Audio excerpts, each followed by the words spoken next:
The Game of Life and How to Play It by Florence Scovel Shinn.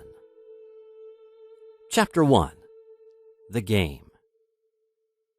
Most people consider life a battle, but it is not a battle. It is a game.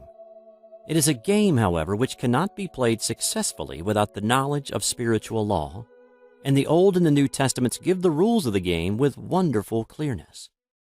Jesus Christ taught that it was a great game of giving and receiving. Whatsoever a man soweth, that shall he also reap. This means that whatever man sends out in word or deed will return to him. What he gives, he will receive. If he gives hate, he will receive hate. If he gives love, he will receive love. If he gives criticism, he will receive criticism. If he lies, he will be lied to. If he cheats, he will be cheated. We are taught also that the imaging faculty plays a leading part in the game of life. Keep thy heart, or imagination, with all diligence, for out of it are the issues of life. Proverbs chapter 4, verse 23. This means that what man images, sooner or later externalizes in his affairs. I know of a man who feared a certain disease. It was a very rare disease and difficult to get, but he pictured it continually and read about it until it manifested in his body. And he died, the victim of distorted imagination. So we see, to play successfully the game of life, we must train the imaging faculty. A person with an imaging faculty trained to image only good brings into his life every righteous desire of his heart. Health, wealth, love, friends, perfect self-expression, his highest ideals. The imagination has been called the scissors of the mind, and it is ever cutting, day by day, the pictures man sees there, and sooner or later he meets his own creations in his outer world. To train the imagination successfully, man must understand the workings of his mind. The Greeks said, "Know thyself." There are three departments of the mind: the subconscious, conscious, and superconscious. The subconscious is simply power without direction. It is like steam or electricity, and it does what it is directed to do. It has no power of induction.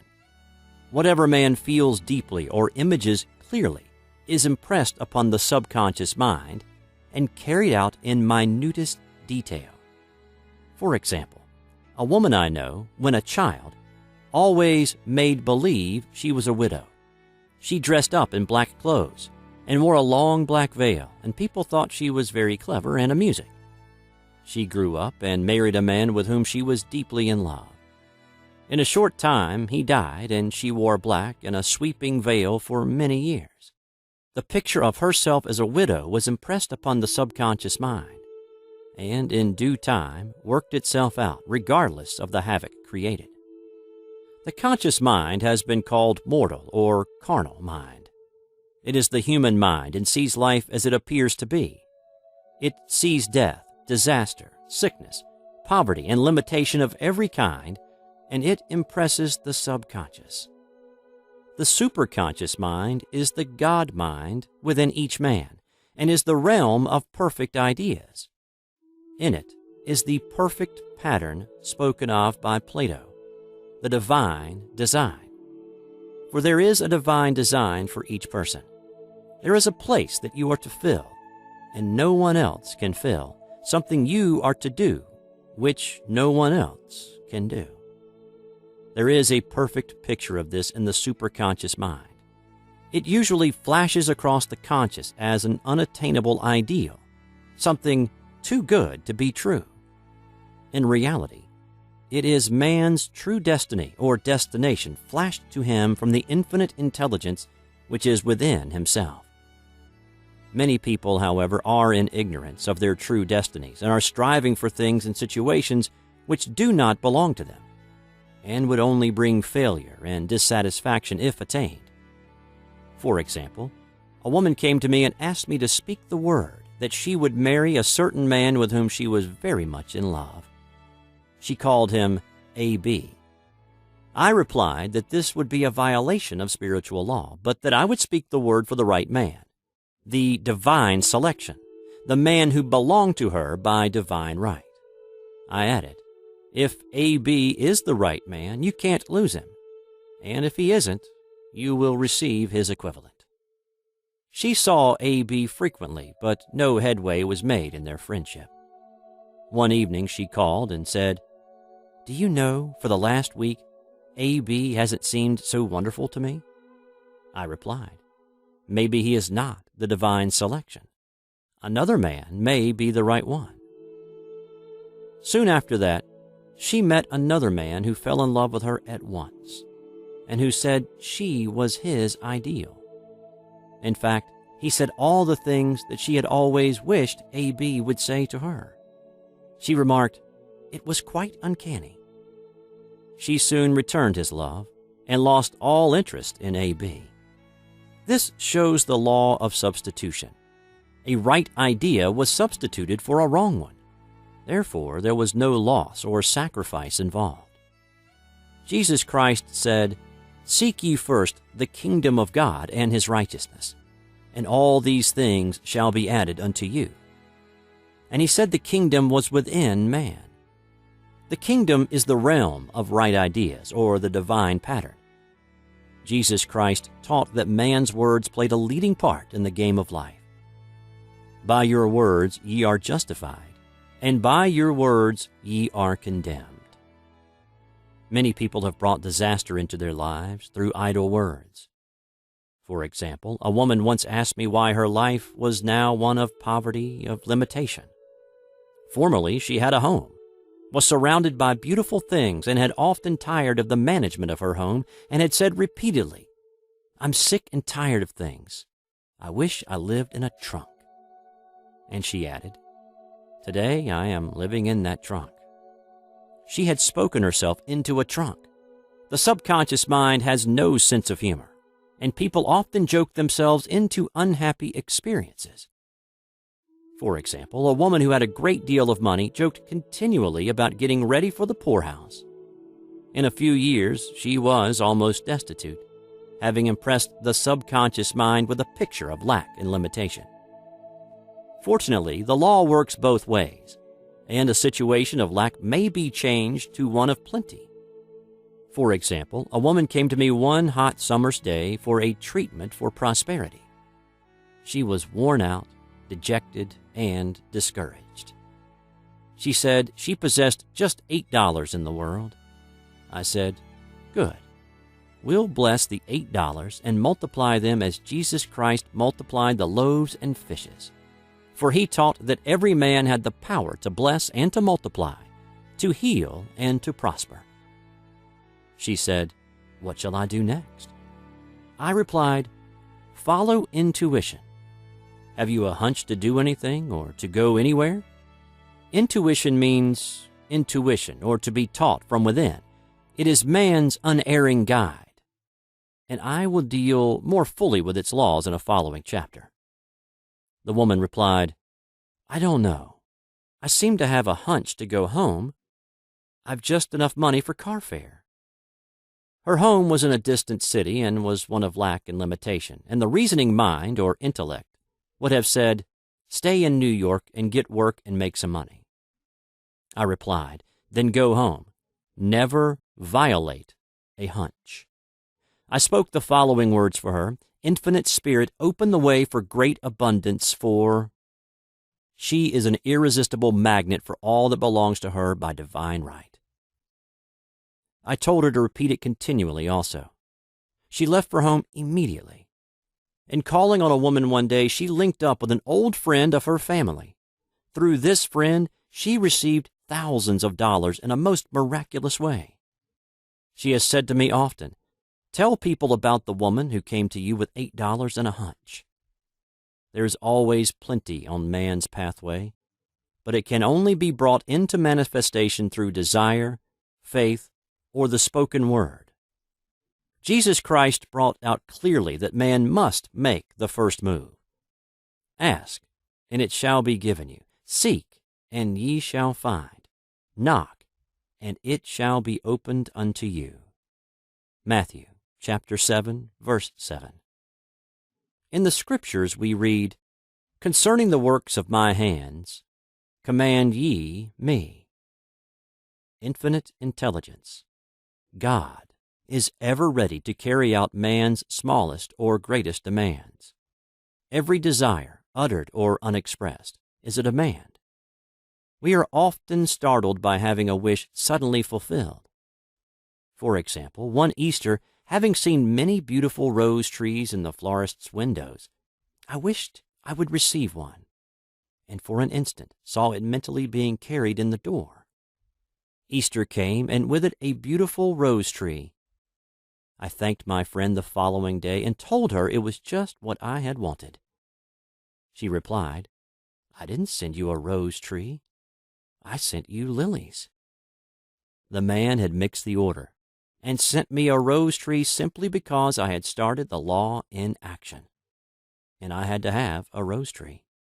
Nothing stands between man and his highest ideals and every desire of his heart but doubt and fear. When man can wish without worrying, every desire will be instantly fulfilled. I will explain more fully in a following chapter the scientific reason for this, and fear must be erased from the consciousness. It is man's only enemy. Fear of lack, fear of failure, fear of sickness, fear of loss, and a feeling of insecurity on some plane. Jesus Christ said, "Why are ye fearful, O ye of little faith?" Matthew chapter 8, verse 26. So we can see we must substitute faith for fear is only inverted faith. It is faith in evil instead of good. The object of the game of life is to see clearly one's good and to obliterate all mental pictures of evil. This must be done by impressing the subconscious mind with a realization of good. A very brilliant man who has attained great success told me he had suddenly erased all fear from his consciousness by reading a sign which hung in a room. He saw printed in large letters this statement: "Why worry? It will probably never happen." These words were stamped indelibly upon his subconscious mind, and he has now a firm conviction that only good can come into his life, therefore only good can manifest. In the following chapter, I will deal with the different methods of impressing the subconscious mind. It is man's faithful servant, but one must be careful to give it the right orders. Man has ever a silent listener at his side, his subconscious mind. Every thought, every word is impressed upon it and carried out in amazing detail. It is like a singer making a record on the sensitive disc of the phonographic plate. Every note and tone of the singer's voice is registered. If he coughs or hesitates, it is registered also. So let us break all the old bad records in the subconscious mind, the records of our lives which we do not wish to keep, and make new and beautiful ones. Speak these words aloud with power and conviction. I now smash and demolish, by my spoken word, every untrue record in my subconscious mind. They shall return to the dust heap of their native nothingness, for they came from my own vain imaginings. I now make my perfect records through the Christ within. The records of health, wealth, love, and perfect self-expression. This is the square of life, the game completed. In the following chapters, I will show how man can change his conditions by changing his words. Any man who does not know the power of the word is behind the times. Death and life are in the power of the tongue. Proverbs chapter 18, verse 21. Chapter 2. The Law of Prosperity. One of the greatest messages given to the race through the Scriptures is that God is man's supply, and that man can release through his spoken word all that belongs to him by divine right. He must, however, have perfect faith in his spoken word. Isaiah said, "My word shall not return unto me void, but shall accomplish that where it is sent." We know now that words and thoughts are a tremendous vibratory force ever molding man's body and affairs. A woman came to me in great distress and said she was to be sued on the 15th of the month for $3,000. She knew no way of getting the money and was in despair. I told her God was her supply and that there is a supply for every demand. So I spoke the word. I gave thanks that the woman would receive $3,000 at the right time in the right way. I told her she must have perfect faith and act her perfect faith. The 15th came, but no money had materialized. She called me on the phone and asked what she was to do. I replied, "It is Saturday, so they won't sue you today. Your part is to act rich, thereby showing perfect faith that you will receive it by Monday." She asked me to lunch with her to keep up her courage. When I joined her at a restaurant, I said, "This is no time to economize. Order an expensive luncheon. Act as if you have already received the $3,000. All things whatsoever ye ask in prayer, believing, ye shall receive." You must act as if you have already received. The next morning she called me on the phone and asked me to stay with her during the day. I said, "No, you are divinely protected and God is never too late." In the evening she phoned again, greatly excited, and said, "My dear, a miracle has happened. I was sitting in my room this morning when the doorbell rang. I said to the maid, 'Don't let anyone in.' The maid, however, looked out the window and said, 'It's your cousin with a long white beard.' So I said, 'Call him back. I would like to see him.'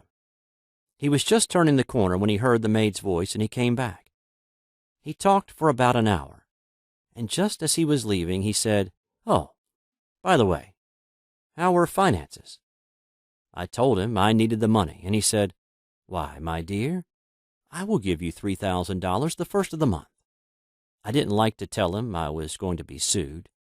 'What shall I do? I won't receive it till the first of the month, and I must have it tomorrow,' I said. 'I'll keep on treating,' I said. 'Spirit is never too late.' I give thanks she has received the money on the invisible plane and that it manifests on time. The next morning her cousin called her up and said, 'Come to my office this morning and I will give you the money.'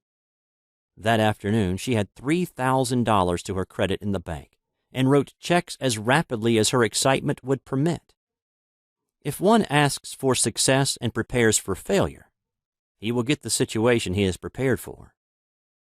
For example, a man came to me asking me to speak the word that a certain debt would be wiped out. I found he spent his time planning what he would say to the man when he did not pay his bill, thereby neutralizing my words. He should have seen himself paying the debt. We have a wonderful illustration of this in the Bible relating to the 3 kings who were in the desert, without water for their men and horses. They consulted the prophet Elisha, who gave them this astonishing message. "Thus saith the Lord, Ye shall not see wind, neither shall you see rain, yet make this valley full of ditches." Man must prepare for the thing he has asked for, when there isn't the slightest sign of it in sight. For example, a woman found it necessary to look for an apartment during the year when there was a great shortage of apartments in New York. It was considered almost an impossibility, and her friends were sorry for her and said, "Isn't it too bad? You'll have to store your furniture and live in a hotel." She replied, "You needn't feel sorry for me. I'm a Superman, and I'll get an apartment." She spoke the words. Infinite Spirit opened the way for the right apartment. She knew there was a supply for every demand, and that she was unconditioned, working on the spiritual plane, and that one with God is a majority. She had contemplated buying new blankets when the tempter, the adverse thought or reasoning mind, suggested, "Don't buy the blankets. Perhaps after all you won't get an apartment and you will have no use for them." She promptly replied to herself, "I'll dig my ditches by buying the blankets." So she prepared for the apartment, acted as though she already had it. She found one in a miraculous way, and it was given to her although there were over 200 other applicants. The blankets showed active faith. It is needless to say that the ditches dug by the 3 kings in the desert were filled to overflowing. Read 2 Kings. Getting into the spiritual swing of things is no easy matter for the average person. The adverse thoughts of doubt and fear surge from the subconscious. They are the army of the aliens, which must be put to flight. This explains why it is so often darkest before the dawn. A big demonstration is usually preceded by tormenting thoughts. Having made a statement of high spiritual truth, one challenges the old beliefs in the subconscious, and error is exposed to be put out. This is the time when one must make his affirmations of truth repeatedly and rejoice and give thanks that he has already received. Before ye call, I shall answer. This means that every good and perfect gift is already man's awaiting his recognition. Man can only receive what he sees himself receiving. The children of Israel were told that they could have all the land they could see. This is true of every man. He has only the land within his own mental vision. Every great work, every big accomplishment has been brought into manifestation through holding to the vision. And often just before the big achievement comes apparent failure and discouragement. The children of Israel, when they reached the promised land, were afraid to go in, for they said it was filled with giants who made them feel like grasshoppers. And there we saw the giants, and we were in our own sight as grasshoppers. This is almost every man's experience.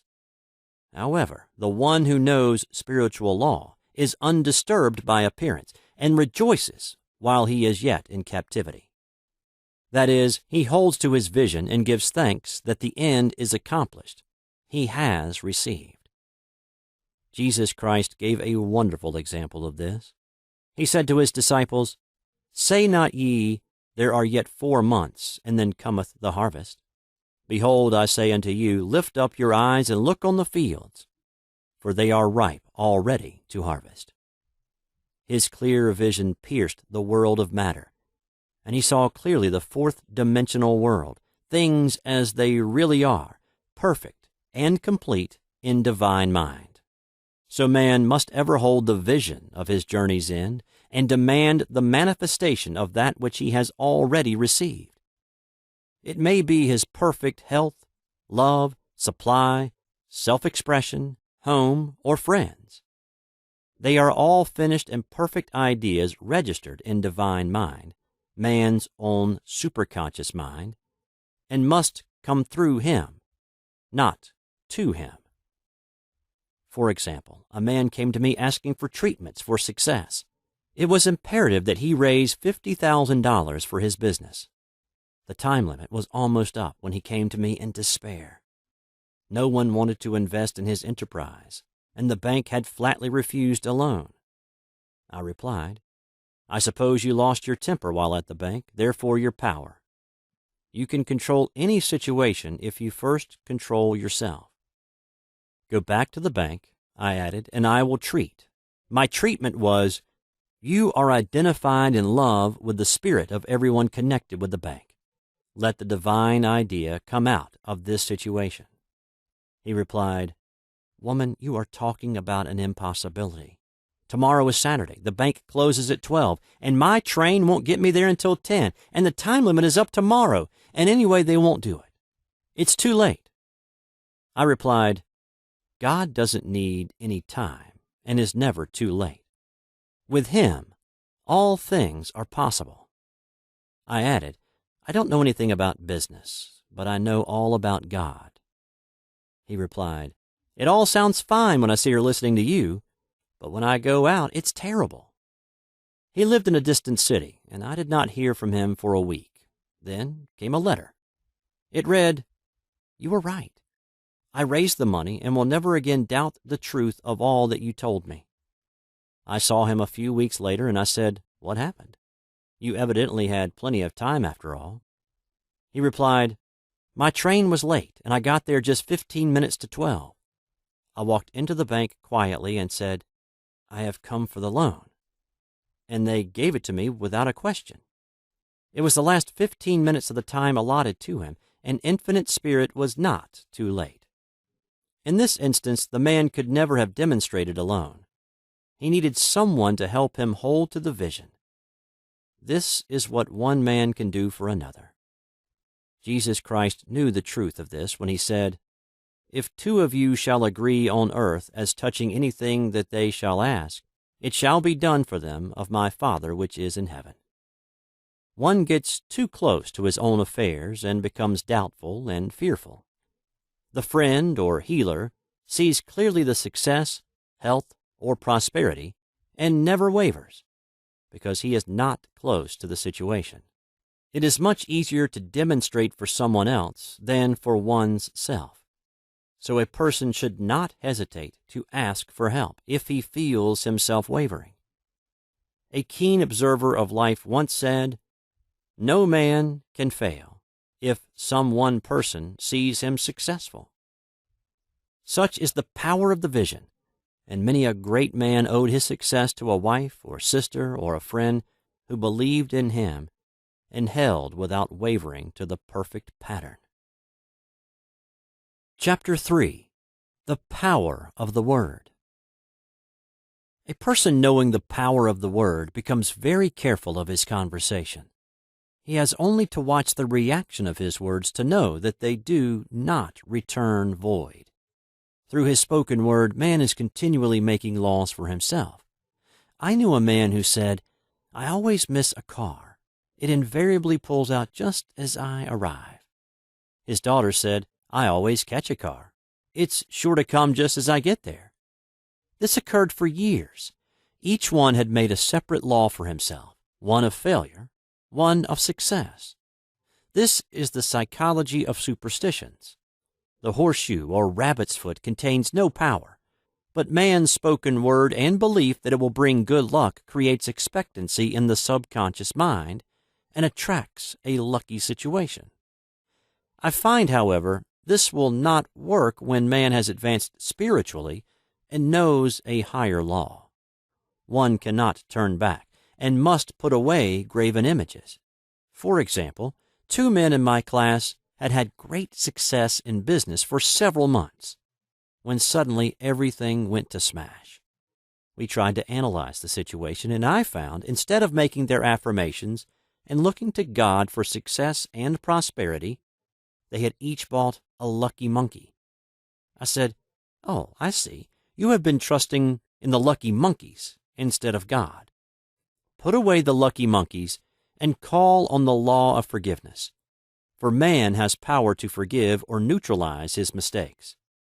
They decided to throw the lucky monkeys down a coal hole, and all went well again. This does not mean, however, that one should throw away every lucky ornament or horseshoe about the house, but he must recognize that the power back of it is the one and only power, God, and that the object simply gives him a feeling of expectancy. I was with a friend one day who was in deep despair. In crossing the street, she picked up a horseshoe. Immediately, she was filled with joy and hope. She said God had sent her the horseshoe in order to keep up her courage. It was, indeed, at that moment, about the only thing that could have registered in her consciousness. Her hope became faith, and she ultimately made a wonderful demonstration. I wish to make the point clear that the men previously mentioned were depending on the monkeys alone, while this woman recognized the power back of the horseshoe. I know in my own case, it took a long while to get out of a belief that a certain thing brought disappointment. If the thing happened, disappointment invariably followed. I found the only way I could make a change in the subconscious was by asserting there are not 2 powers. There is only one power, God, therefore there are not disappointments, and this thing means a happy surprise. I noticed a change at once, and happy surprises commenced coming my way. I have a friend who said nothing could induce her to walk under a ladder. I said, "If you are afraid, you are giving in to a belief in 2 powers, good and evil, instead of one. As God is absolute, there can be no opposing power, unless man makes the false of evil for himself. To show you believe in only one power, God, and that there is no power or reality in evil, walk under the next ladder you see. Soon after, she went to her bank. She wished to open her box in the safety deposit vault, and there stood a ladder on her pathway. It was impossible to reach the box without passing under the ladder. She quailed with fear and turned back. She could not face the lion on her pathway. However, when she reached the street, my words rang in her ears, and she decided to return and walk under it. It was a big moment in her life, for ladders had held her in bondage for years. She retraced her steps to the vault, and the ladder was no longer there. This so often happens. If one is willing to do a thing he is afraid to do, he does not have to. It is the law of non-resistance, which is so little understood. Someone has said that courage contains genius and magic. Face a situation fearlessly, and there is no situation to face. It falls away of its own weight. The explanation is that fear attracted the ladder on the woman's pathway, and fearlessness removed it. Thus, the invisible forces are ever working for man, who is always pulling the strings himself, though he does not know it. Owing to the vibratory power of words, whatever man voices, he begins to attract. People who continually speak of disease invariably attract it. After man knows the truth, he cannot be too careful of his words.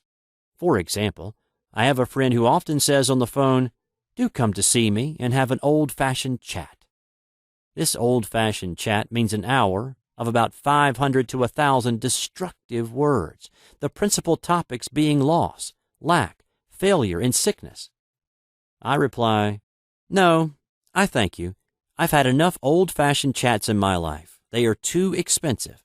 But I will be glad to have a new-fashioned chat and talk about what we want, not what we don't want." There is an old saying that man only dares use his words for 3 purposes: to heal, bless, or prosper. What man says of others will be said of him, and what he wishes for another he is wishing for himself. Curses, like chickens, come home to roost. If a man wishes someone bad luck, he is sure to attract bad luck himself. If he wishes to aid someone to success, he is wishing and aiding himself to success. The body may be renewed and transformed through the spoken word and clear vision, and disease be completely wiped out of the consciousness. The metaphysician knows that all disease has a mental correspondence, and in order to heal the body, one must first heal the soul. The soul is the subconscious mind, and it must be saved from wrong thinking. In the 23rd Psalm, we read, "He restoreth my soul." This means that the subconscious mind or soul must be restored with the right ideas, and the mystical marriage is the marriage of the soul and the spirit, or the subconscious and superconscious mind. They must be one. When the subconscious is flooded with the perfect ideas of the superconscious, God and man are one. I and the Father are one. That is, he is one with the realm of perfect ideas. He is the man made in God's likeness and image, imagination, and is given power and dominion over all created things, his mind, body, and affairs. It is safe to say that all sickness and unhappiness come from the violation of the law of love. "A new commandment I give unto you, love one another, and in the game of life, love or goodwill takes every trick." For example, a woman I know had for years an appearance of a terrible skin disease. The doctors told her it was incurable, and she was in despair.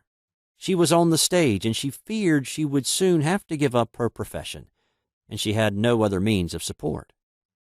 She, however, procured a good engagement, and on the opening night made a great hit. She received flattering notices from the critics, and was joyful and elated. The next day she received a notice of dismissal. A man in the cast had been jealous of her success, and had caused her to be sent away. She felt hatred and resentment taking complete possession of her, and she cried out, "Oh, God, don't let me hate that man." That night she worked for hours in the silence. She said, I soon came into a very deep silence. I seemed to be at peace with myself, with the man, and with the whole world. I continued this for 2 following nights, and on the 3rd day I found I was healed completely of the skin disease. In asking for love or goodwill, she had fulfilled the law, for love is the fulfilling of the law, and the disease, which came from subconscious resentment, was wiped out. Continual criticism produces rheumatism as critical, inharmonious thoughts cause unnatural deposits in the blood which settle in the joints. False growths are caused by jealousy, hatred, unforgiveness, fear, etc. Every disease is caused by a mind not at ease. I said once in my class, there is no use asking anyone, what's the matter with you? We might just as well say, who's the matter with you? Unforgiveness is the most prolific cause of disease. It will harden arteries or liver and affect the eyesight. In its train are endless ills. I called on a woman one day who said she was ill from having eaten a poisoned oyster. I replied, oh no, the oyster was harmless. You poisoned the oyster. What's the matter with you? She answered, oh, about 19 people. She had quarreled with 19 people and had become so inharmonious that she attracted the wrong oyster. Any inharmony on the external indicates there is mental inharmony. As the within, so the without. Man's only enemies are within himself, and a man's foes shall be they of his own household. Personality is one of the last enemies to be overcome, as this planet is taking its initiation in love. It was Christ's message, peace on earth, goodwill towards man. The enlightened man, therefore, endeavors to perfect himself upon his neighbors. His work is with himself, to send out goodwill and blessings to every man, and the marvelous thing is that if one blesses a man, he has no power to harm him. For example, a man came to me asking to treat for success in business. He was selling machinery, and a rival appeared on the scene with what he proclaimed was a better machine, and my friend feared defeat. I said, first of all, we must wipe out all fear and know that God protects your interest, and that the divine idea must come out of the situation. That is, the right machine will be sold by the right man to the right man. And I added, don't hold one critical thought towards that man. Bless him all day and be willing not to sell your machine if it isn't the divine idea.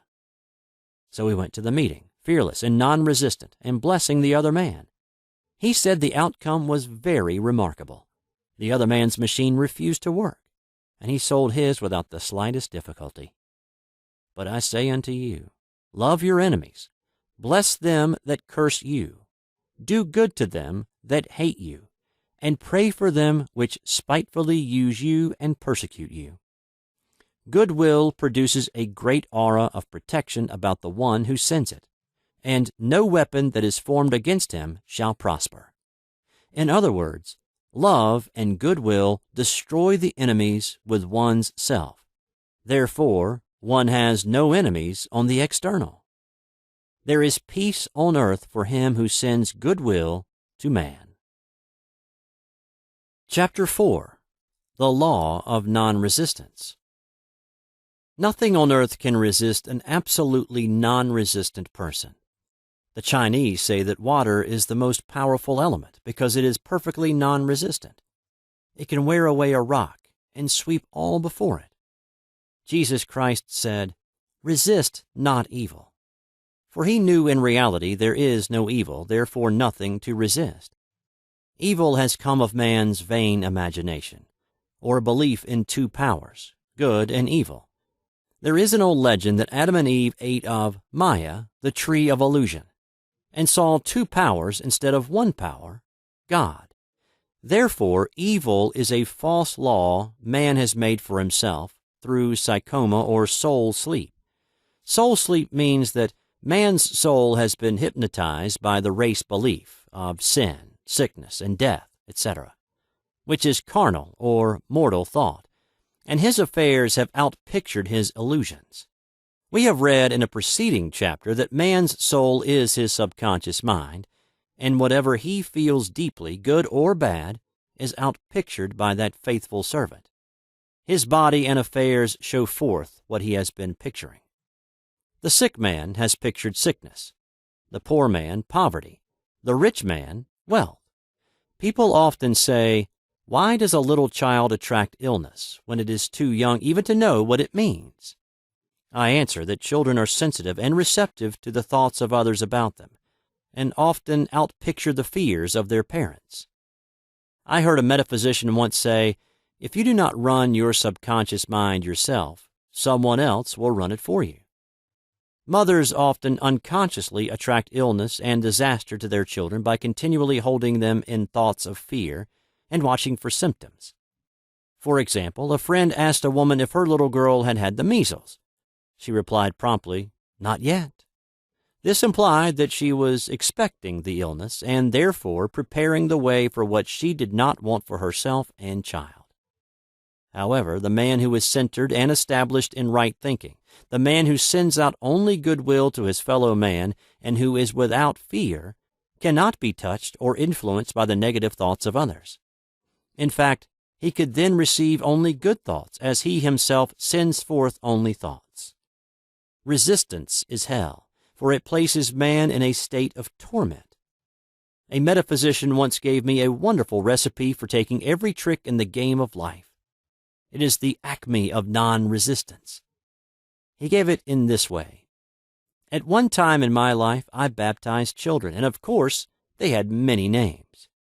Now I no longer baptize children, but I baptize events. But I give every event the same name.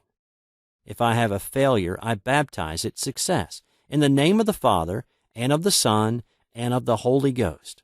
In this, we see the great law of transmutation, founded on non-resistance. Through his spoken word, every failure was transmuted into success. For example, a woman who required money, and who knew the spiritual law of opulence, was thrown continually in a business way with a man who made her feel very poor. He talked lack and limitation, and she commenced to catch his poverty thoughts. So she disliked him and blamed him for her failure. She knew in order to demonstrate her supply, she must first feel that she had received. A feeling of opulence must precede its manifestation. It dawned on her one day that she was resisting the situation and seeing two powers instead of one. So she blessed the man and baptized the situation success.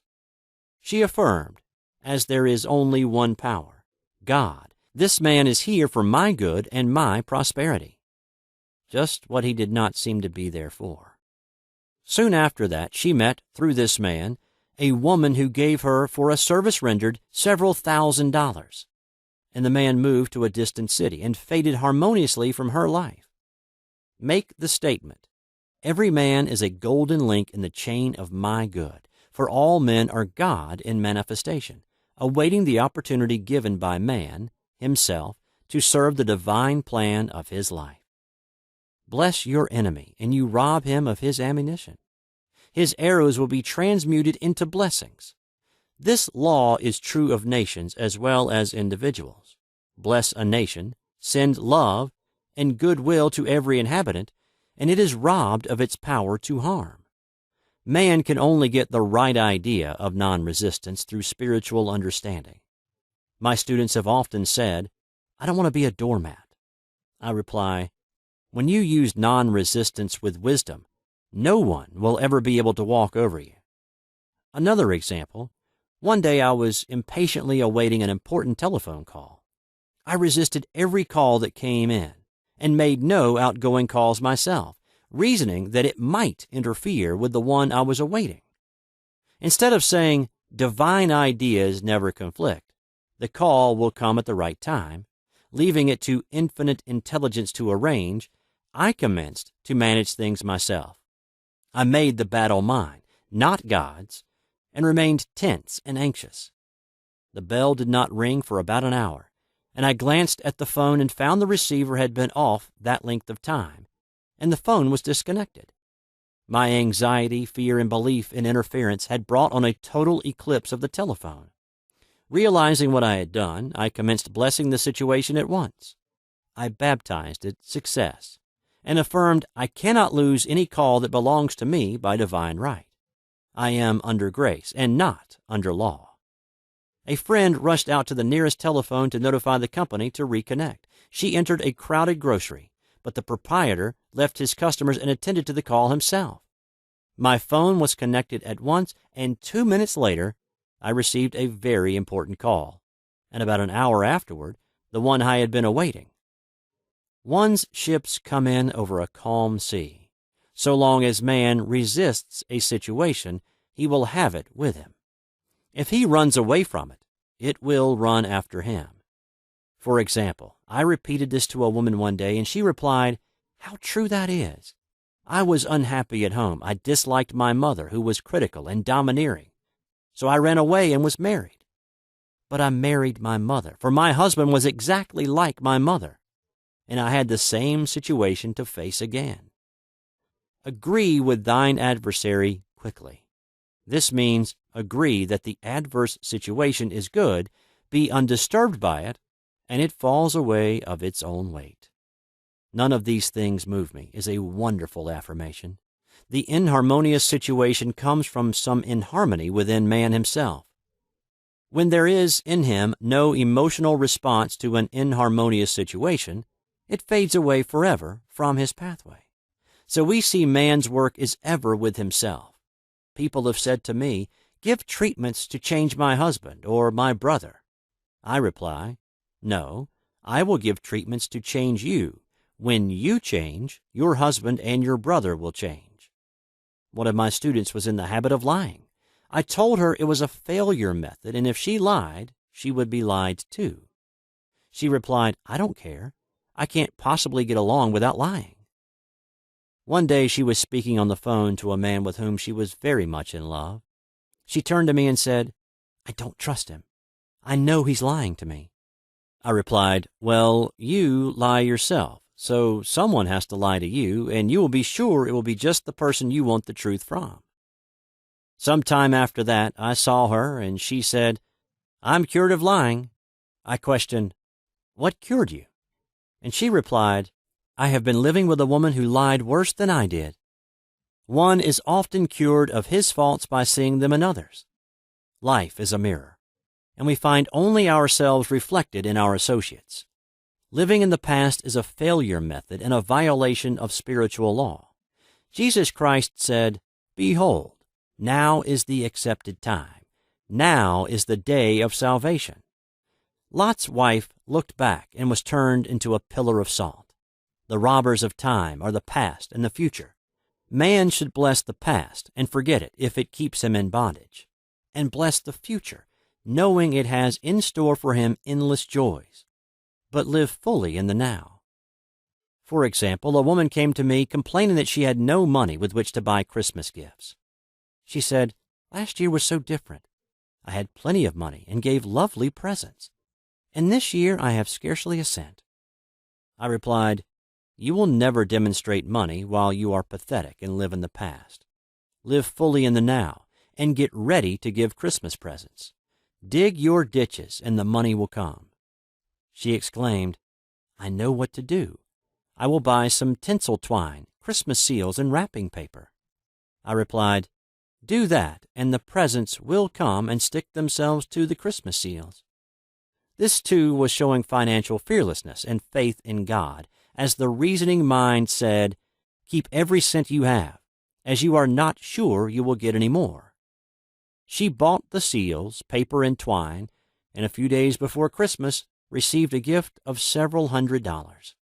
Buying the seals and twine had impressed the subconscious with expectancy and opened the way for the manifestation of the money. She purchased all the presents in plenty of time. Man must live suspended in the moment.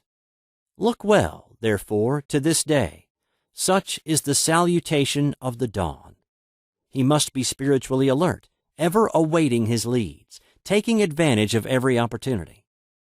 One day I said continually, silently, "Infinite Spirit, Don't let me miss a trick. And something very important was told to me that evening. It is most necessary to begin the day with right words. Make an affirmation immediately upon waking. For example, Thy will be done this day. Today is a day of completion.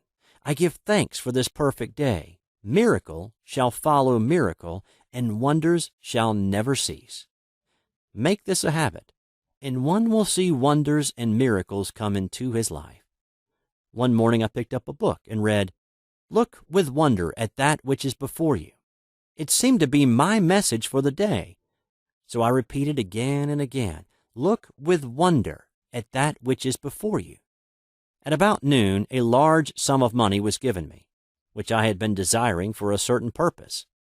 In a following chapter, I will give affirmations that I have found most effective.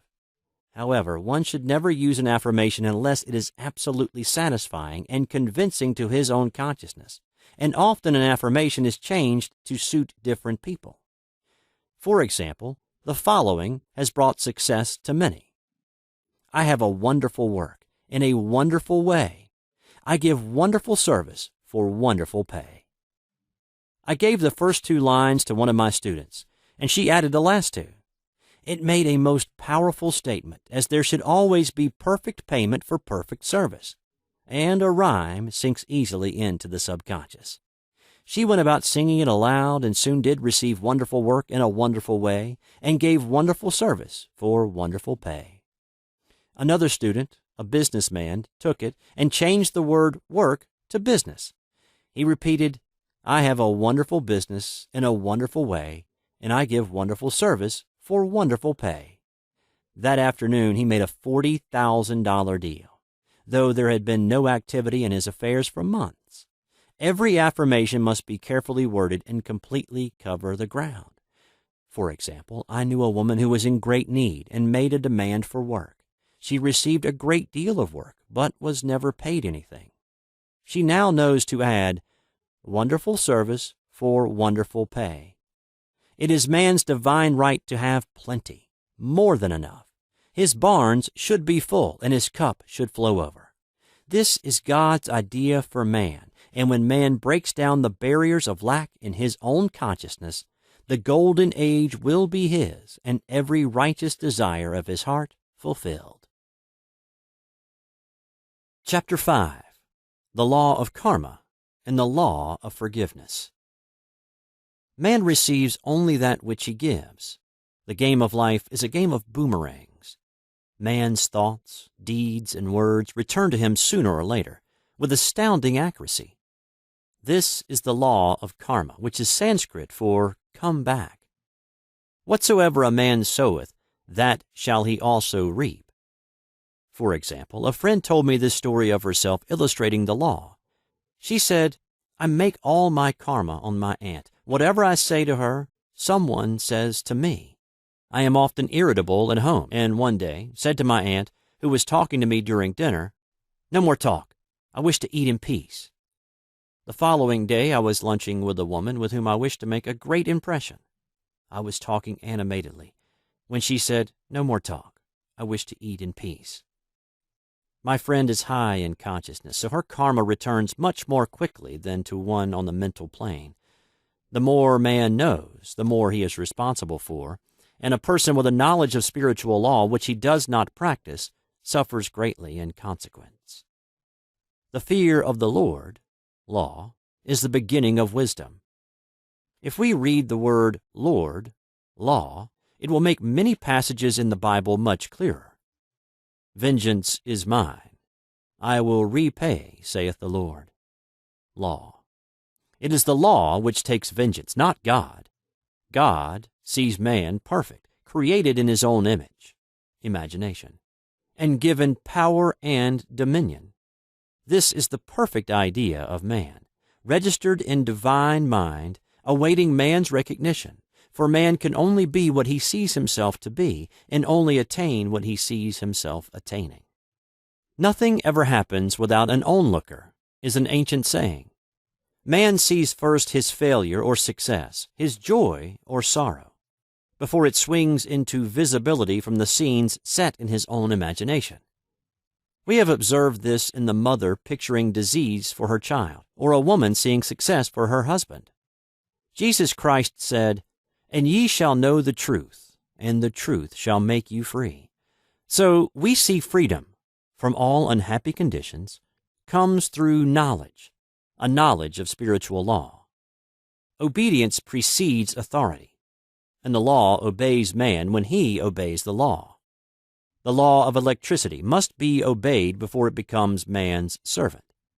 When handled ignorantly, it becomes man's deadly foe. So with the laws of mind. For example, a woman with a strong personal will wished she owned a house which belonged to an acquaintance, and she often made mental pictures of herself living in the house. In the course of time, the man died and she moved into the house. Several years afterwards, coming into the knowledge of spiritual law, she said to me, "Do you think I had anything to do with that man's death?" I replied, "Yes, your desire was so strong everything made way for it, but you paid your karmic debt. Your husband, whom you loved devotedly, died soon after, and the house was a white elephant on your hands for years." The original owner, however, could not have been affected by her thoughts had he been positive in the truth, nor her husband, but they were both under karmic law.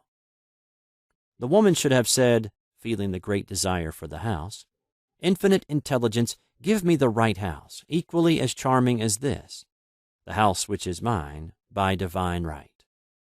The divine selection would have given perfect satisfaction and brought good to all. The divine pattern is the only safe pattern to work by.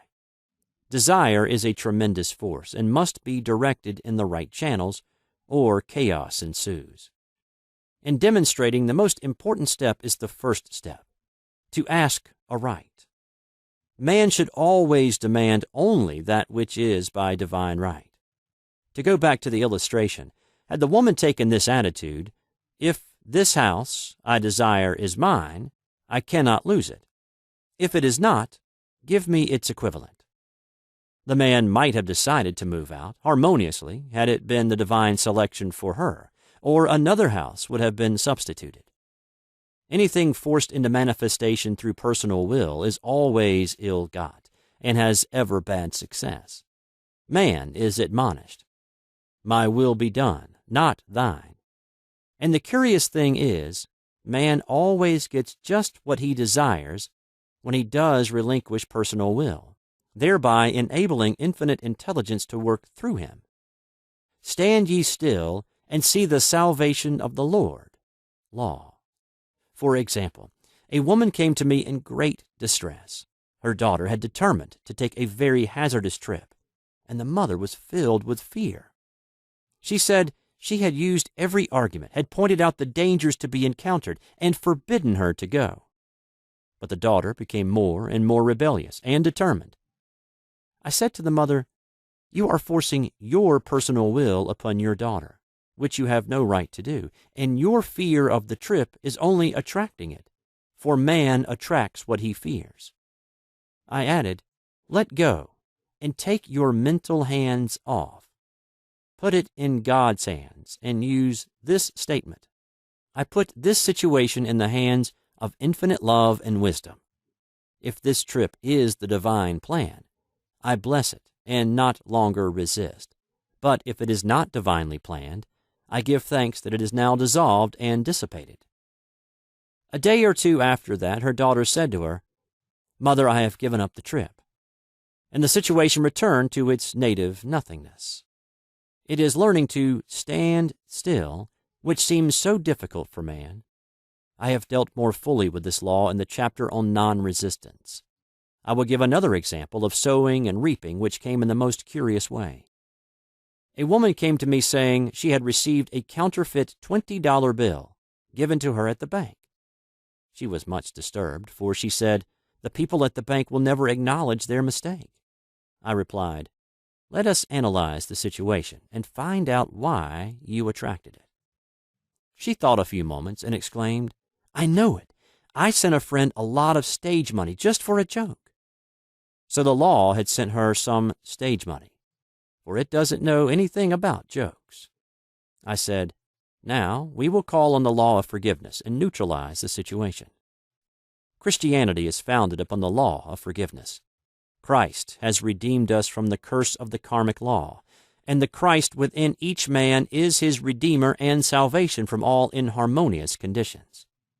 So I said, Infinite Spirit, we call on the law of forgiveness and give thanks that she is under grace and not under law, and cannot lose this $20 which is hers by divine right. Now, I said, go back to the bank and tell them fearlessly that it was given you there by mistake. She obeyed, and to her surprise, they apologized and gave her another bill, treating her most courteously. So knowledge of the law gives man power to rub out his mistakes. Man cannot force the external to be what he is not. If he desires riches, he must be rich first in consciousness. For example, a woman came to me asking treatment for prosperity. She did not take much interest in her household affairs, and her home was in great disorder. I said to her, If you wish to be rich, you must be orderly. All men with great wealth are orderly, and order is heaven's first law. I added, You will never become rich with a burnt match in the pincushion. She had a good sense of humor and commenced immediately, putting her house in order. She rearranged furniture, straightened out bureau drawers, cleaned rugs, and soon made a big financial demonstration, a gift from a relative. The woman herself became made over and keeps herself keyed up financially by being ever watchful of the external and expecting prosperity, knowing God is her supply. Many people are in ignorance of the fact that gifts and things are investments, and that hoarding and saving invariably lead to loss. There is that scattereth and yet increaseth, and there is that withholdeth more than is meet, but it tendeth to poverty. For example, I knew a man who wanted to buy a fur-lined overcoat. He and his wife went to various shops, but there was none he wanted. He said they were all too cheap-looking. At last he was shown one the salesman said was valued at $1,000, but which the manager would sell him for $500, as it was late in the season. His financial possessions amounted to about $700. The reasoning mind would have said you can't afford to spend nearly all you have on a coat. But he was very intuitive and never reasoned. He turned to his wife and said, If I get this coat, I'll make a ton of money. So his wife consented, weakly. About a month later, he received a $10,000 commission. The coat made him feel so rich it linked him with success and prosperity. Without the coat, he would not have received the commission.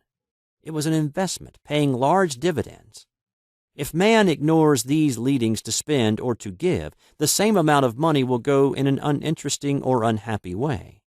For example, a woman told me on Thanksgiving Day she informed her family that they could not afford a Thanksgiving dinner. She had the money, but decided to save it. A few days later, someone entered her home and took from the bureau drawer the exact amount the dinner would have cost. The law always stands back of the man who spends fearlessly, with wisdom. For example, one of my students was shopping with her little nephew. The child clamored for a toy, which she told him she could not afford to buy. She realized suddenly that she was seeking lack and not recognizing God as her supply. So she bought the toy and on her way home picked up in the street the exact amount of money she had paid for it. Man's supply is inexhaustible and unfailing when fully trusted, but faith or trust must precede the demonstration. According to your faith, be it unto you. Faith is the substance of things hoped for, the evidence of things not seen, for faith holds the vision steady, and the adverse pictures are dissolved and dissipated, and in due season we shall reap, if we faint not. Jesus Christ brought the good news, the gospel, that there was a higher law than the law of karma, and that law transcends the law of karma. It is the law of grace, or forgiveness. It is the law which frees man from the law of cause and effect, the law of consequence. Under grace and not under law.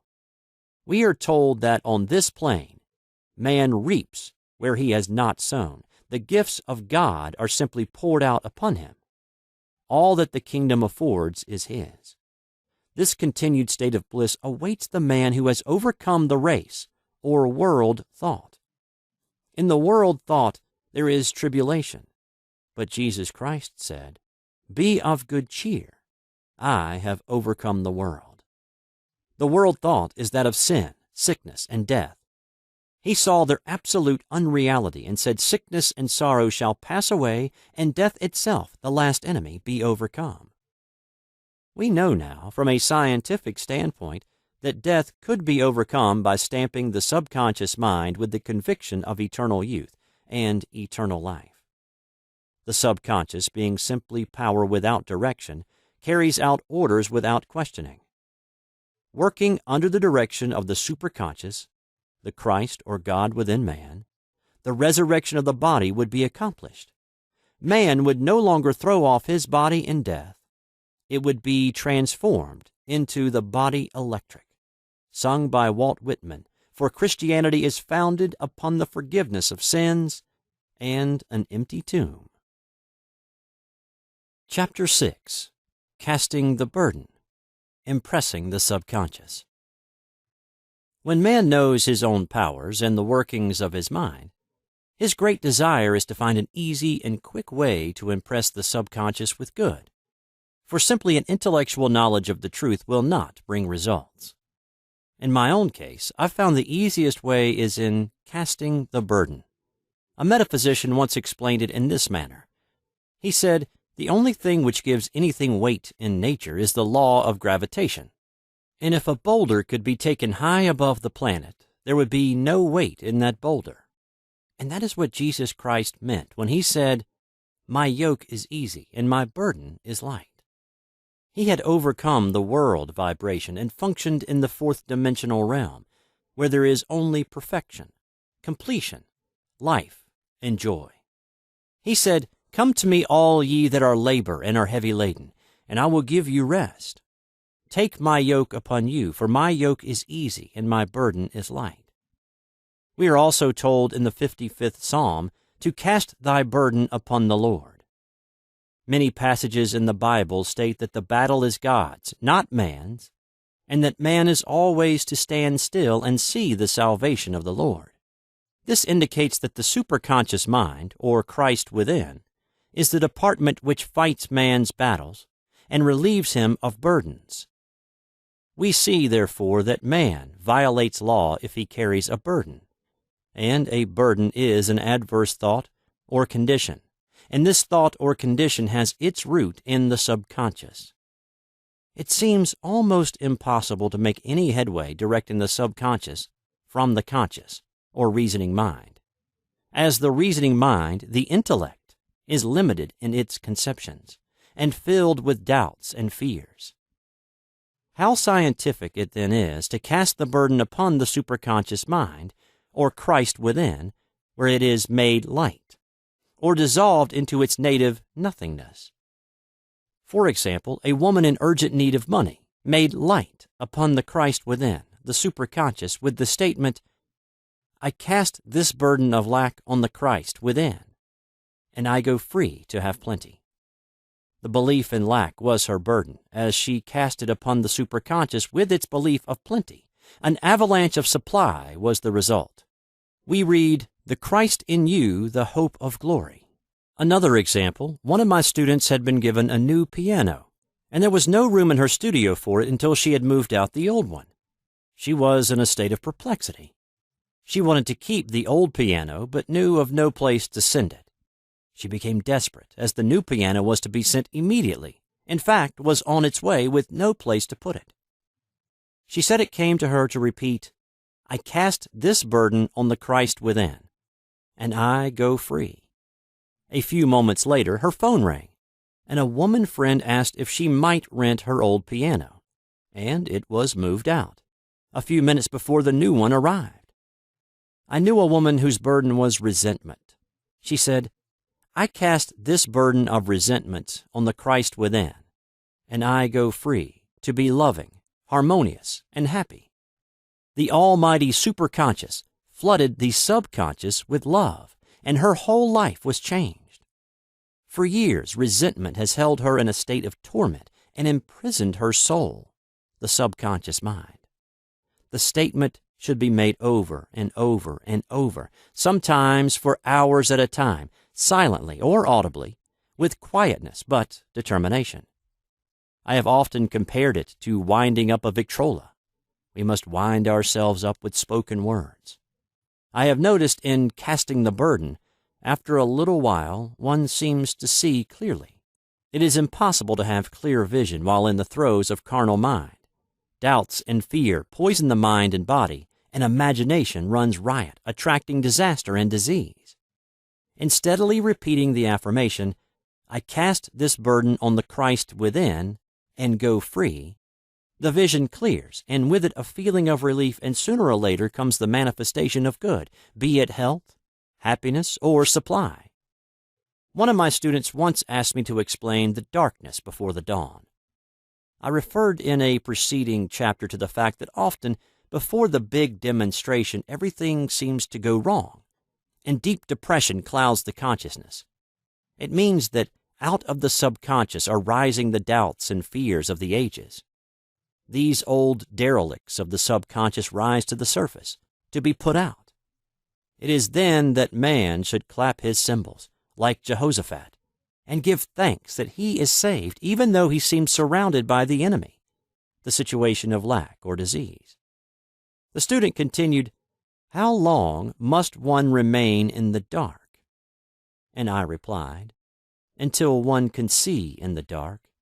And casting the burden enables one to see in the dark. In order to impress the subconscious, active faith is always essential. Faith without works is dead." In these chapters, I have endeavored to bring out this point. Jesus Christ showed active faith when he commanded the multitude to sit down on the ground before he gave thanks for the loaves and fishes. I will give another example showing how necessary this step is. In fact, active faith is the bridge over which man passes to his promised land. Through misunderstanding, a woman had been separated from her husband, whom she loved deeply.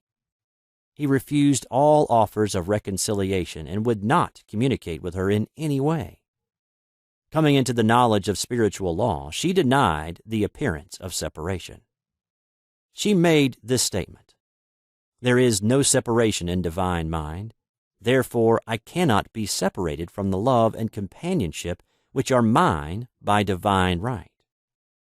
She showed active faith by arranging a place for him at the table every day, thereby impressing the subconscious with a picture of his return. Over a year passed, but she never wavered, and one day he walked in. The subconscious is often impressed through music. Music has a fourth-dimensional quality and releases the soul from imprisonment. It makes wonderful things seem possible and easy of accomplishment. I have a friend who uses her Victrola daily for this purpose. It puts her in perfect harmony and releases the imagination. Another woman often dances while making her affirmations. The rhythm and harmony of music and motion carry her words forth with tremendous power. The student must remember also not to despise the day of small things. Invariably, before a demonstration come signs of land. Before Columbus reached America, he saw birds and twigs which showed him land was near. So it is with a demonstration. But often the student mistakes it for the demonstration itself and is disappointed. For example, a woman had spoken the word for a set of dishes. Not long afterwards, a friend gave her a dish which was old and cracked. She came to me and said, "Well, I asked for a set of dishes, and all I got was a cracked plate." I replied, "The plate was only signs of land. It shows your dishes are coming. Look upon it as birds and seaweed." And not long afterwards, the dishes came. Continually making believe impresses the subconscious. If one makes believe he is rich and makes believe he is successful, in due time he will reap. Children are always making believe, and except ye be converted and become as little children, ye shall not enter the kingdom of heaven. For example, I know of a woman who was very poor, but no one could make her feel poor. She earned a small amount of money from rich friends who constantly reminded her of her poverty and to be careful in saving. Regardless of their admonitions, she would spend all her earnings on a hat, or make someone a gift, or be in a rapturous state of mind.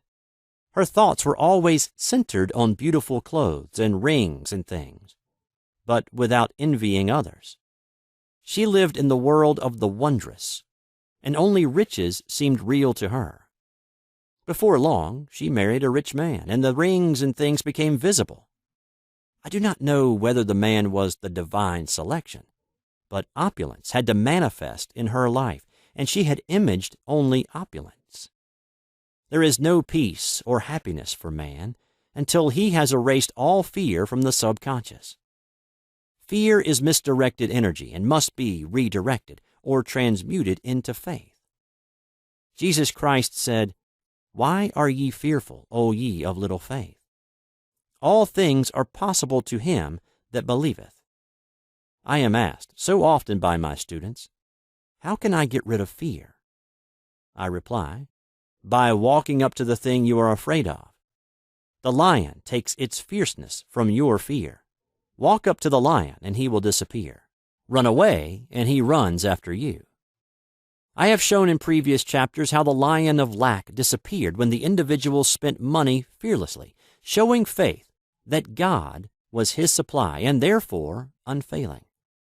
Many of my students have come out of the bondage of poverty and are now bountifully supplied through losing all fear of letting money go out. The subconscious is impressed with the truth that God is the giver and gift. Therefore, as one is one with the giver, he is one with the gift. A splendid statement is, "I now thank God the giver for God the gift." Man has long separated himself from his good and his supply through thoughts of separation and lack that sometimes it takes dynamite to dislodge these false ideas from the subconscious, and the dynamite is a big situation. We see in the foregoing illustration how the individual was freed from his bondage by showing fearlessness. Man should watch himself hourly to detect if his motive for action is fear or faith. Choose ye this day whom we shall serve, fear or faith.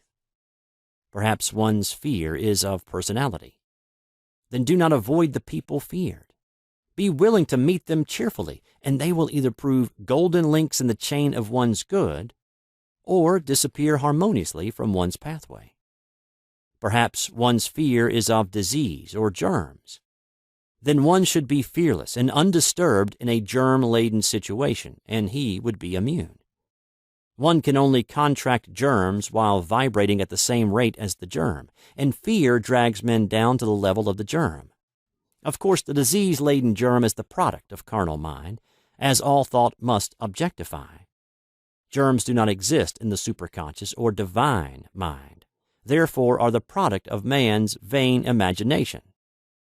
In the twinkling of an eye, man's release will come when he realizes there is no power in evil.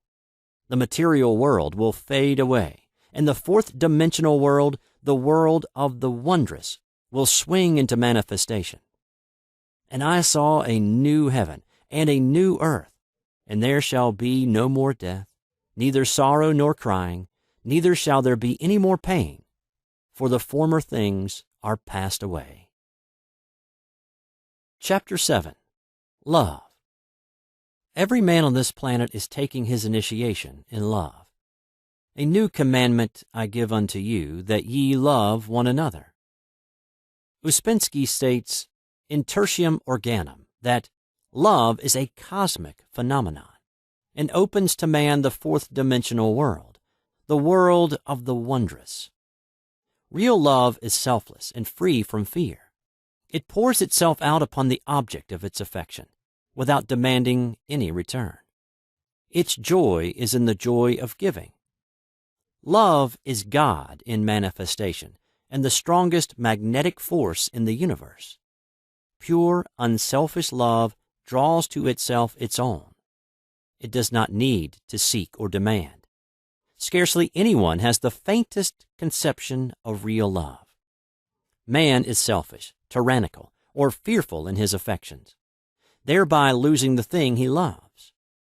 Jealousy is the worst enemy of love, for the imagination runs riot, seeing the loved one attracted to another, and invariably these fears objectify if they are not neutralized. For example, a woman came to me in deep distress. The man she loved had left her for other women, and said he never intended to marry her.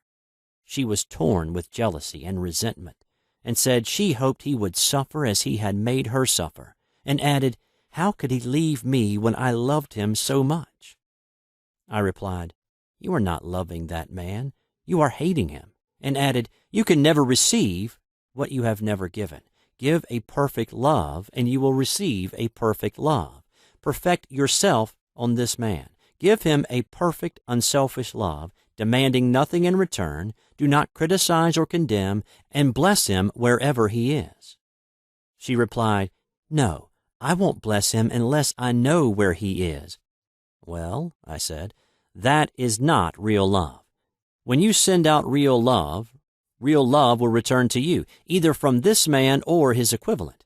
For if this man is not the divine selection, you will not want him. As you are one with God, you are one with the love which belongs to you by divine right." Several months passed, and matters remained about the same, but she was working conscientiously with herself. I said, "When you are no longer disturbed by his cruelty, he will cease to be cruel, as you are attracting it through your own emotions." Then I told her of a brotherhood in India who never said good morning to each other. They used these words, "I salute the divinity in you." They saluted the divinity in every man and the wild animals in the jungle, and they were never harmed, for they saw only God in every living thing.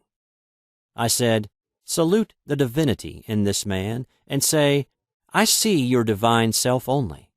I see you as God sees you, perfect, made in his image and likeness."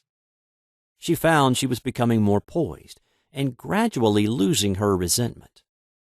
He was a captain, and she always called him the Cap. One day she said, suddenly, "God bless the Cap wherever he is." I replied, "Now that is real love, and when you have become a complete circle and are no longer disturbed by the situation, you will have his love or attract its equivalent." I was moving at this time and did not have a telephone, so was out of touch with her for a few weeks, when one morning I received a letter saying, "We are married." At the earliest opportunity, I paid her a call. My first words were, "What happened?" "Oh," she exclaimed, "a miracle. One day I woke up and all suffering had ceased. I saw him that evening and he asked me to marry him. We were married in about a week, and I have never seen a more devoted man." There is an old saying, "No man is your enemy. No man is your friend. Every man is your teacher." So one should become impersonal and learn what each man has to teach him, and soon he would learn his lessons and be free. The woman's lover was teaching her selfless love, which every man, sooner or later, must learn. Suffering is not necessary for man's development. It is the result of violation of spiritual law, but few people seem able to rouse themselves from their soul sleep without it. When people are happy, they usually become selfish, and automatically the law of karma is set in action. Man often suffers loss through lack of appreciation. I knew a woman who had a very nice husband, but she often said, "I don't care anything about being married. But that is nothing against my husband. I'm simply not interested in married life." She had other interests and scarcely remembered she had a husband. She only thought of him when she saw him. One day her husband told her he was in love with another woman and left. She came to me in distress and resentment. I replied, "It is exactly what you spoke the word for. You said you didn't care anything about being married, so the subconscious worked to get you unmarried." She said, "Oh yes, I see. People get what they want and then feel very much hurt." She soon became in perfect harmony with the situation and knew they were both much happier apart. When a woman becomes indifferent or critical and ceases to be an inspiration to her husband, he misses the stimulus of her early relationship and is restless and unhappy. A man came to me dejected, miserable, and poor. His wife was interested in the science of numbers and had had him read. It seems the report was not very favorable, for he said, "My wife says I'll never amount to anything because I'm a 2. I replied, "I don't care what your number is. You're a perfect idea in divine mind, and we will demand the success and prosperity which are already planned for you by that infinite intelligence." Within a few weeks, he had a very fine position, and a year or two later he achieved a brilliant success as a writer. No man is a success in business unless he loves his work. The picture the artist paints for love of his art is his greatest work. The potboiler is always something to live down. No man can attract money if he despises it. Many people are kept in poverty by saying, "Money means nothing to me, and I have a contempt for people who have it." This is the reason so many artists are poor. Their contempt for money separates them from it. I remember hearing one artist say of another, "He's no good as an artist. He has money in the bank." This attitude of mind, of course, separates man from his supply. He must be in harmony with a thing in order to attract it. Money is God in manifestation, as freedom from want and limitation. But it must be always kept in circulation and put to right uses. Hoarding and saving react with grim vengeance. This does not mean that man should not have houses and lots, stocks and bonds, for the barns of the righteous man shall be full. It means man should not hoard even the principal if an occasion arises when money is necessary. In letting it go out fearlessly and cheerfully, he opens the way for more to come in, for God is man's unfailing and inexhaustible supply. This is the spiritual attitude towards money, and the great bank of the universal never fails. We see an example of hoarding in the film production of Greed. The woman won $5,000 in a lottery, but would not spend it. She hoarded and saved, let her husband suffer and starve, and eventually she scrubbed floors for a living. She loved the money itself and put it above everything, and one night she was murdered and the money taken from her. This is an example of where love of money is the root of all evil.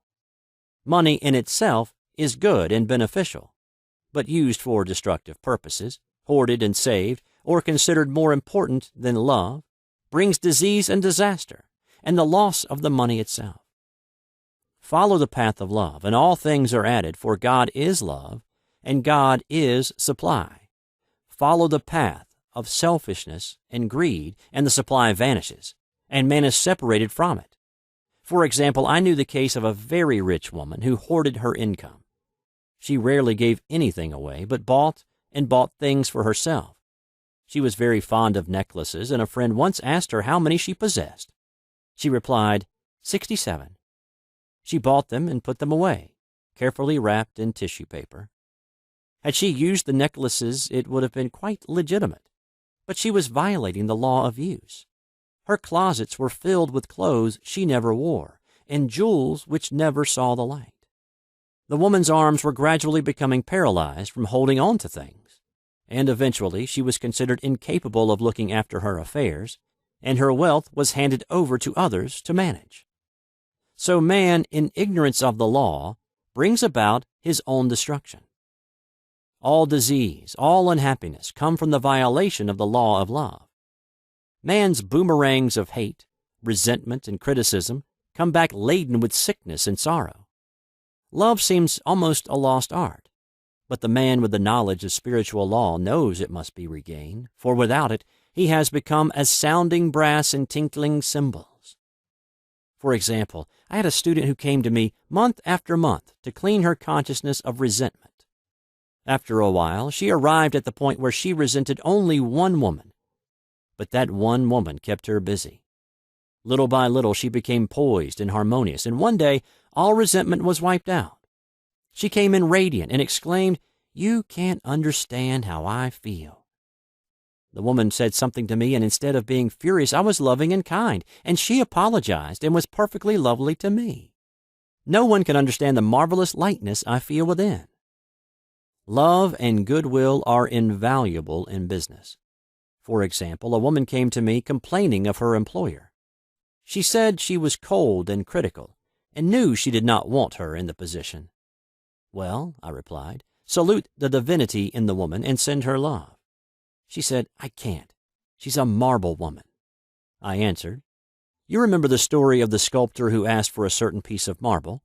He was asked why he wanted it, and he replied, Because there is an angel in the marble. And out of it he produced a wonderful work of art. She said, Very well, I'll try it.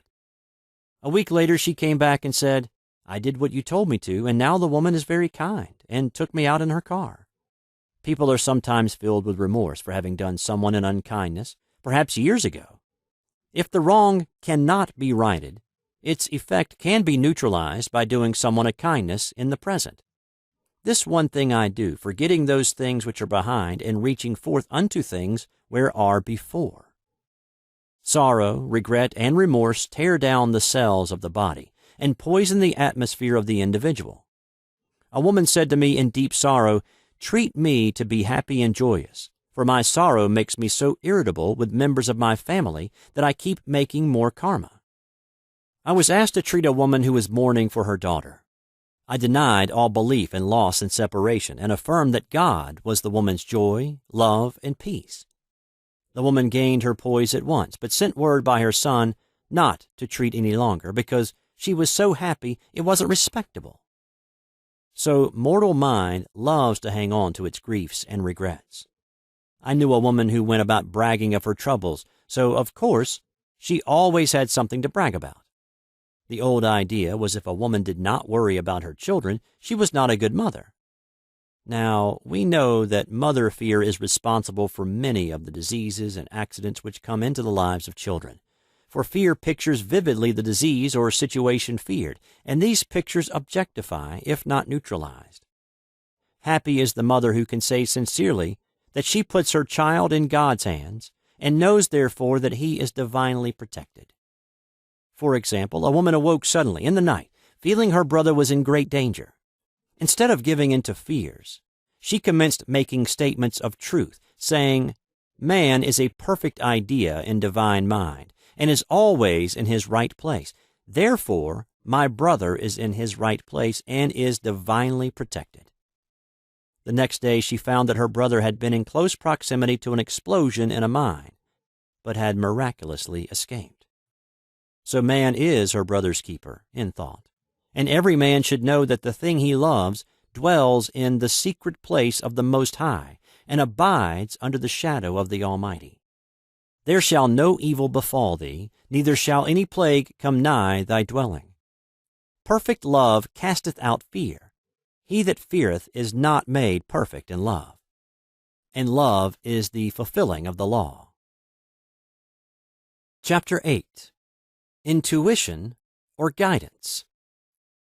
There is nothing too great of accomplishment for the man who knows the power of his word, and who follows his intuitive leads. By the word, he starts in action unseen forces and can rebuild his body or remold his affairs. It is therefore of the utmost importance to choose the right words, and the student carefully selects the affirmation he wishes to catapult into the invisible. He knows that God is his supply, that there is a supply for every demand, and that his spoken word releases the supply. Ask, and ye shall receive. Man must make the first move. Draw nigh to God, and he will draw nigh to you. I have often been asked just how to make a demonstration. I reply, speak the word, and then do not do anything until you get a definite lead. Demand the lead, saying, Infinite Spirit, reveal to me the way. Let me know if there is anything for me to do. The answer will come through intuition or hunch, a chance remark from someone, or a passage in a book. The answers are sometimes quite startling in their exactness. For example, a woman desired a large sum of money. She spoke the words, Infinite Spirit, open the way for my immediate supply. Let all that is mine by divine right now reach me in great avalanches of abundance. Then she added, Give me a definite lead. Let me know if there is anything for me to do. The thought came quickly. Give a certain friend, who had helped her spiritually, $100. She told her friend, who said, "Wait and get another lead before giving it." So she waited, and that day met a woman who said to her, "I gave someone $1 today. It was just as much for me as it would be for you to give someone 100. This was indeed an unmistakable lead, so she knew she was right in giving the $100. It was a gift which proved a great investment, for shortly after that, a large sum of money came to her in a remarkable way. Giving opens the way for receiving. In order to create activity in finances, one should give. Tithing, or giving 1/10 of one's income, is an old Jewish custom and is sure to bring increase. Many of the richest men in this country have been tithers, and I have never known it to fail as an investment. The 10th part goes forth and returns blessed and multiplied. But the gift, or tithe, must be given with love and cheerfulness, for God loveth a cheerful giver. Bills should be paid cheerfully. All money should be sent forth fearlessly and with a blessing. This attitude of mind makes man master of money. It is his to obey, and his spoken word then opens vast reservoirs of wealth. Man himself limits his supply by his limited vision. Sometimes the student has a great realization of wealth, but is afraid to act. The vision and action must go hand in hand, as in the case of the man who bought the fur-lined overcoat. A woman came to me asking me to speak the word for a position. So I demanded, "Infinite Spirit, open the way for this woman's right position." Never ask for just a position. Ask for the right position, the place already planned in divine mind, as it is the only one that will give satisfaction. I then gave thanks that she had already received and that it would manifest quickly. Very soon she had 3 positions offered her, 2 in New York and 1 in Palm Beach, and she did not know which to choose. I said, "Ask for a definite lead."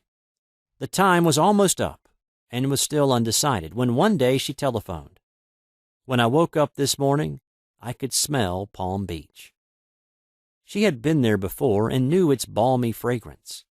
I replied, "Well, if you can smell Palm Beach from here, it is certainly your lead." She accepted the position, and it proved a great success. Often one's lead comes at an unexpected time. One day I was walking down the street when I suddenly felt a strong urge to go to a certain bakery, a block or 2 away. The reasoning mind resisted, arguing, "There is nothing there that you want." However, I had learned not to reason, so I went to the bakery, looked at everything, and there was certainly nothing there that I wanted. But coming out, I encountered a woman I had thought of often, and who was in great need of the help which I could give her. So often, one goes for one thing and finds another.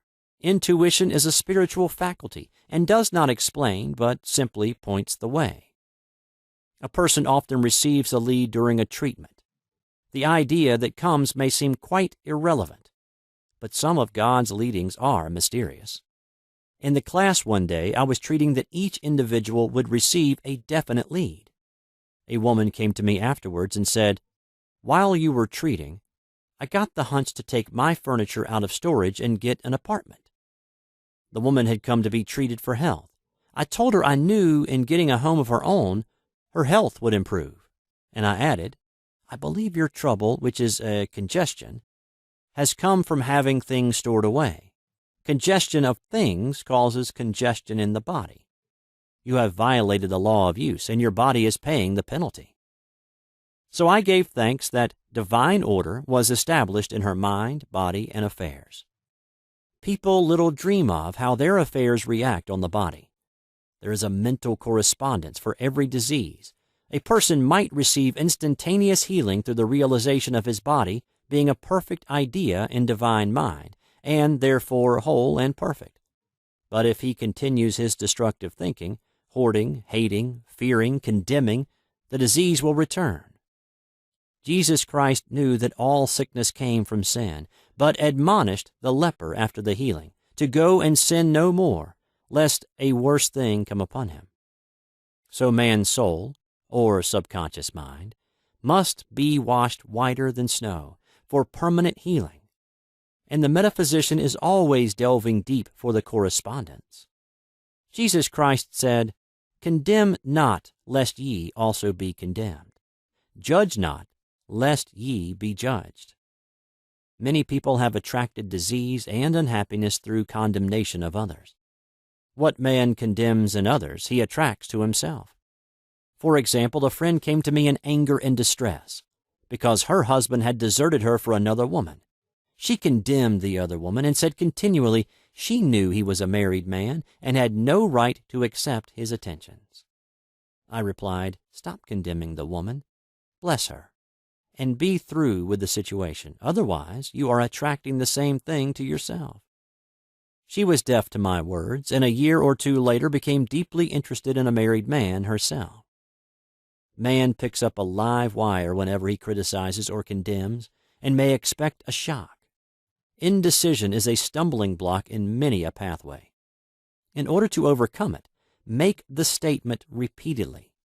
I am always under direct inspiration. I make right decisions quickly. These words impress the subconscious, and soon one finds himself awake and alert, making his right moves without hesitation. I have found it destructive to look to the psychic plane for guidance, as it is the plane of many minds and not the one mind.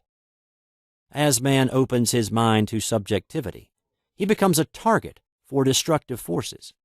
The psychic plane is the result of man's mortal thought, and is on the plane of opposites. He may receive either good or bad messages. The science of numbers and the reading of horoscopes keep man down on the mental or mortal plane, for they deal only with the karmic path. I know of a man who should have been dead years ago, according to his horoscope, but he is alive and a leader of one of the biggest movements in this country for the uplift of humanity. It takes a very strong mind to neutralize a prophecy of evil. The student should declare, "Every false prophecy shall come to naught. Every plan my Father in heaven has not planned shall be dissolved and dissipated. The divine idea now comes to pass." However, if any good message has ever been given one of coming happiness or wealth, harbor and expect it, and it will manifest sooner or later through the law of expectancy. Man's will should be used to back the universal will. I will that the will of God be done.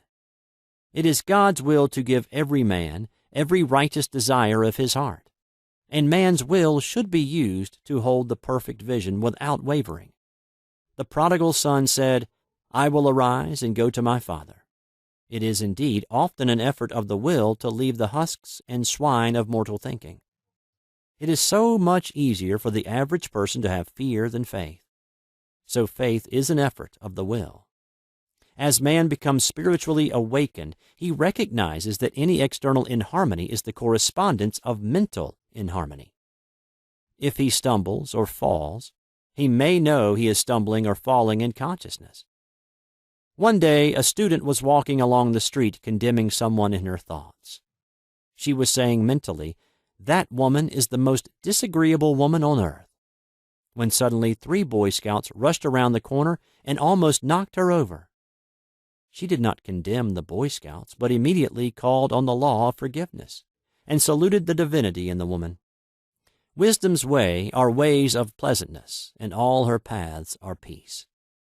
When one has made his demands upon the universal, he must be ready for surprises. Everything may seem to be going wrong, when in reality it is going right. For example, a woman was told that there was no loss in divine mind, therefore she could not lose anything which belonged to her. Anything lost would be returned, or she would receive its equivalent. Several years previously, she had lost $2,000. She had loaned the money to a relative during her lifetime, but the relative had died, leaving no mention of it in her will. The woman was resentful and angry, and as she had no written statement of the transaction, she never received the money. So she determined to deny the loss and collect the $2,000 from the Bank of the Universal. She had to begin by forgiving the woman, as resentment and unforgiveness closed the doors of this wonderful bank. She made this statement: "I deny loss. There is no loss in divine mind. Therefore, I cannot lose the $2,000 which belong to me by divine right. As one door shuts, another door opens." She was living in an apartment house which was for sale, and in the lease was a clause stating that if the house was sold, the tenants would be required to move out within 90 days. Suddenly, the landlord broke the leases and raised the rent. Again, injustice was on her pathway, but this time she was undisturbed. She blessed the landlord and said, "As the rent has been raised, it means that I'll be that much richer, for God is my supply." New leases were made out for the advanced rent, but by some divine mistake, the 90 days clause had been forgotten. Soon after, the landlord had an opportunity to sell the house. On account of the mistake in the new leases, the tenants held possession for another year.